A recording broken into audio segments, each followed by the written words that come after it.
Oi, pessoal, aqui no curso de demonstrações matemáticas, então nós vamos começar a ver conjuntos com a mesma cardinalidade. Então, esse é um método para comparar tamanhos de conjuntos infinitos, né? E o infinito vem em diferentes tamanhos. Aqui é só uma introdução para essa teoria do infinito, né? Dos infinitos, que o Cantor trouxe à tona, né? Então, assim, o que é contar, né? Contar os elementos de um conjunto A é simplesmente você estabelecer um método para fazer uma correspondência 1 a 1 entre os dois conjuntos, que é o conjunto dos naturais, esse conjunto finito, digamos, e um conjunto A. Quer dizer, pode ser finito ou infinito, né? Então, a ideia-chave é que você fazer uma correspondência 1 a 1, você mede o tamanho dos conjuntos, certo? Quando você mede o tamanho de conjuntos finitos, quando você faz correspondência 1 a 1 com o conjunto finito, o conjunto finitos naturais. Aí você mede o tamanho de conjuntos finitos. Então, aqui vem a definição, ó. Então, sejam A e B conjuntos, A tem a mesma cardinalidade de B se existir uma função que vai de A para B, que seja 1 a 1, e sobrejetora, né? Que aquele sobrejetora não sobra no contradomínio. A notação, você pode usar esse til, então fica assim, A, til B, esse símbolo pode usar para relação de equivalência, mas aqui nesse contexto, também para cardinalidade. A til B significa que A tem a mesma cardinalidade do conjunto B. Para todos os naturais, faça esse conjunto IN ser o conjunto dos inteiros positivos, tal que o I é menor ou igual a N. Deixa eu ver se eu coloquei um exemplo aqui. O A é finito se existir um N, certo? Então, aqui você vai fazer... Como que vai ficar esse... Fala para mim como é que fica o I3, por exemplo.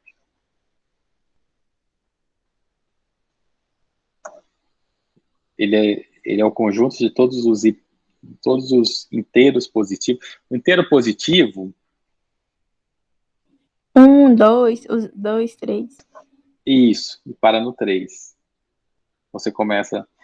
o que a gente está chamando de natural aqui exclui o zero. Então, é como se fosse o conjunto dos naturais.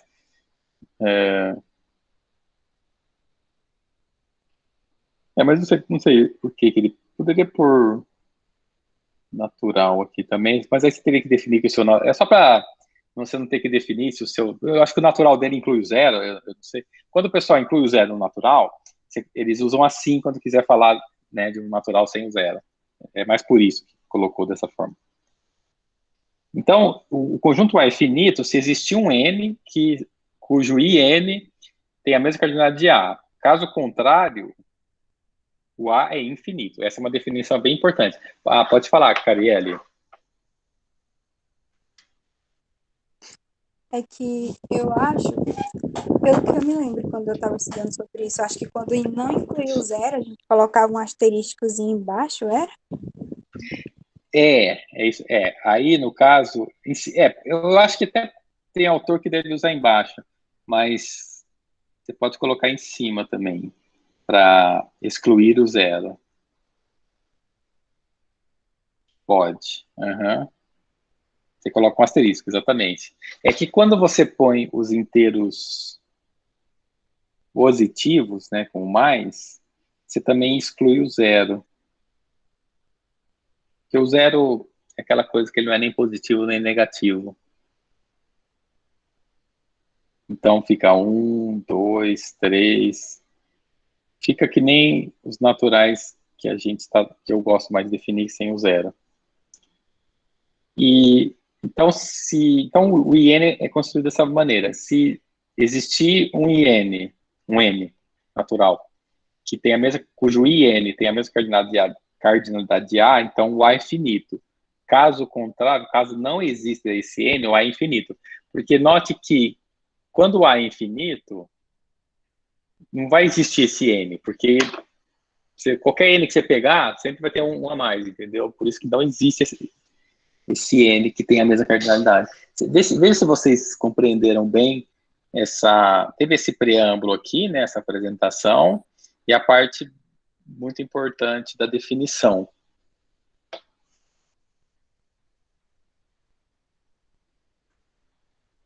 Daí, vamos chamar a Camila. Você entendeu?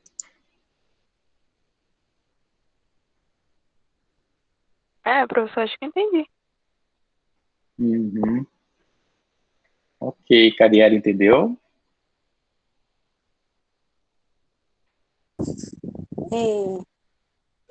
Mais ou menos. Ah, certo. Tá, vamos ver com calma, então. O Marcos falou que está... E a Juliana, entendeu? Ó, o Marcos falou que está mais ou menos confuso no 11, né? Vamos fazer assim, ó. O 6, Sim, vou fazer um... professor, Uhum. eu vou falar uma coisa, aí, tipo, se eu estiver falando errado, aí o senhor avisa e aí o senhor vai explicar, né? Mas é por Uhum. causa que eu entendi assim, é por causa também que eu já tinha visto esse conceito em análise, né?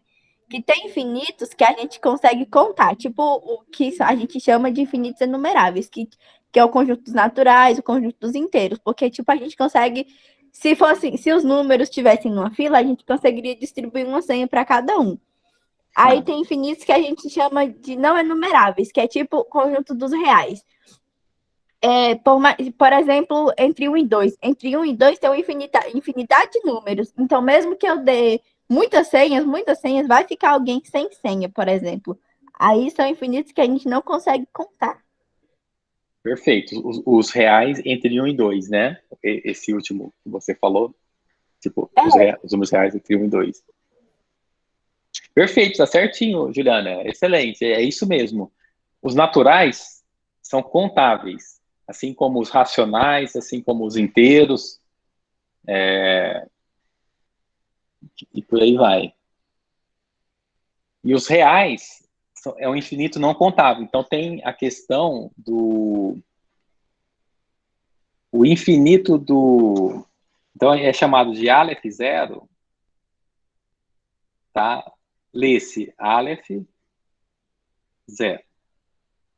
O infinito dos naturais. Então, por exemplo, a cardinalidade dos naturais é igual a Aleph zero. A cardinalidade dos reais é igual a Aleph 1, né? Mas a gente vai ver isso daqui a pouco, a gente vai ver não nessas letras, tá? Porque essas letras eu acho que elas não aparecem aqui, porque o intuito desse livro não é entrar em teoria de conjuntos, números, mas só para conhecerem, né? E é claro que o Aleph 1 é maior que o Aleph 0. Não existe. A hipótese do contínuo de Riemann, ela diz que não existe nenhum infinito entre os naturais e os reais. Só que ninguém conseguiu provar ainda essa hipótese. Que não existe. Mas é impressionante. Você começa a brincar com essa coisa aqui, é fascinante. Deixa eu ver o que ele tem para falar aqui. Sim, daí eu volto lá para falar. O item 11. Mas está certinho o que você falou, Juliana. Então, o número de elementos do conjunto A finito, né, caso o A seja finito, existe um único N, tal que isso acontece, né? E é chamado de cardinalidade de A, é só anotação, né? Então, só aquilo que eu falei, você põe a barra entre barras, é cardinalidade de A. O conjunto vazio é finito, porque a cardinalidade do conjunto finito é zero. Deixa eu voltar aqui. O Marcos falou, a Carielle estava mais ou menos, e o Marcos falou que estava com problema no 11. Ó, eu estava arriscando aqui. Ó, o 6 é a definição. Que A e B são conjuntos? Ok. Vocês compreenderam. Me fala, então, se compreenderam. Quem que não entendeu o 8? Que o A tem o mesmo número de elementos do B. Porque o que é? No fundo, a função ser bijetora, né? Aqui está falando que a função é bijetora. que é ela ser bijetora? É você acontecer a seguinte coisa. É você ter dois conjuntos aqui, no caso A e B, e para cada elemento você tem... Eu vou fazer só 3, mas o que acontece? Não tem... É sempre de 1 para 1, não tem 2 aqui no A que levam para um mesmo B, e não sobra nenhum B, porque então, é uma função típica desse tipo aqui é bijetora. O que ele está falando é que o A tem a mesma quantidade de elementos do B se existir uma função bijetora.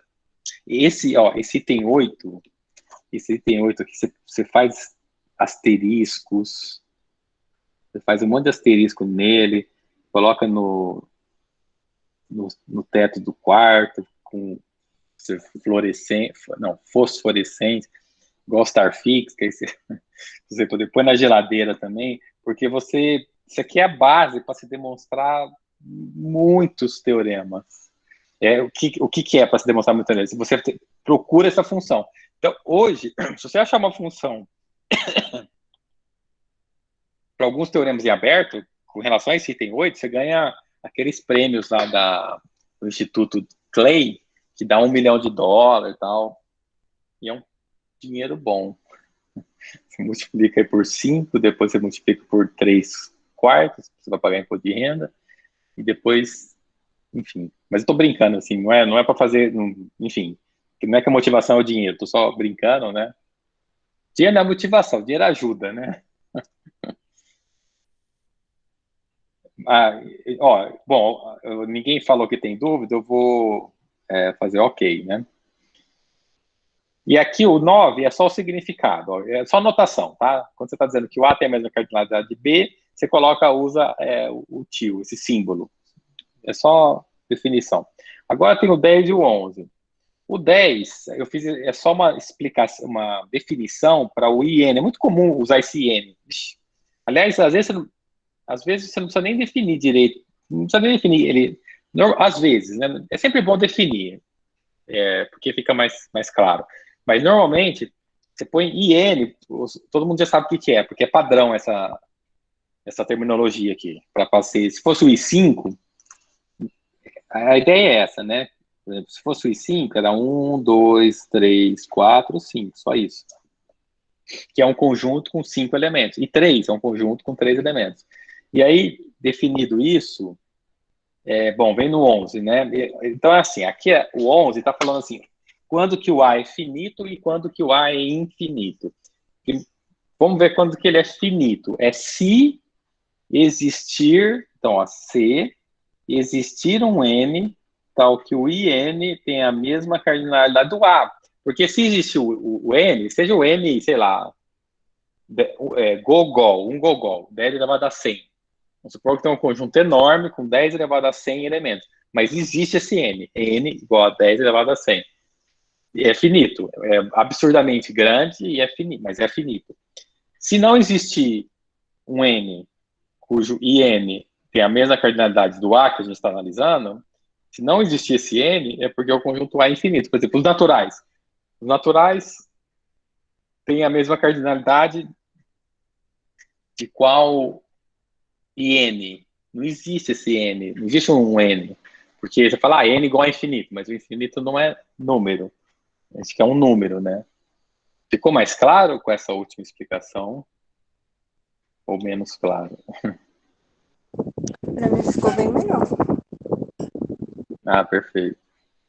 A mesma coisa acontece, Marcos, com os inteiros positivos. Ok. Então, vamos seguir, porque nós temos muitas coisas divertidas para ver hoje.